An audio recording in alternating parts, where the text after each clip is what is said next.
the true value of money. June 3rd. Talents for all.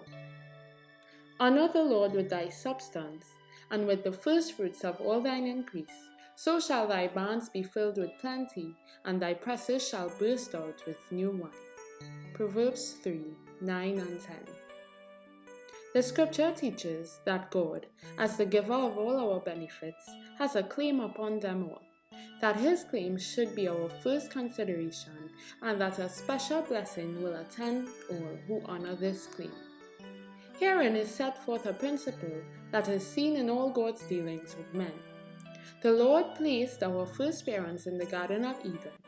He surrounded them with everything that could minister to their happiness, and he bade them acknowledge him as the possessor of all things. In the garden, he caused to grow every tree that was pleasant to the eye or good for food, but among them he made one reserve. Of all else, Adam and Eve might freely eat, but of this one tree God said, "Thou shalt not eat of it." Here was the test of their gratitude and loyalty to God.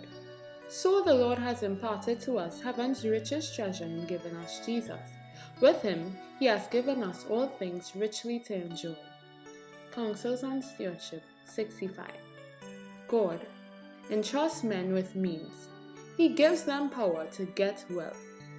Our money has not been given us that we might honor and glorify ourselves.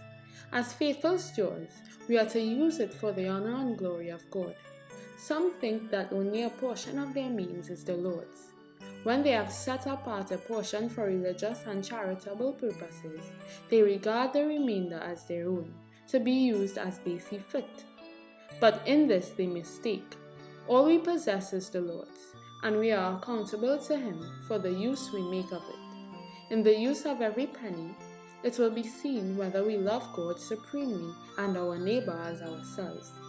Money has great value because it can do great good. In the hands of God's children, it is food for the hungry, drink for the thirsty, and clothing for the naked. But money is of no more value than sand, only as it is put to use in providing for the necessities of life, in blessing others, and advancing the cause of Christ. Christ Object Lessons 351. From The Faith I Live By, page 160.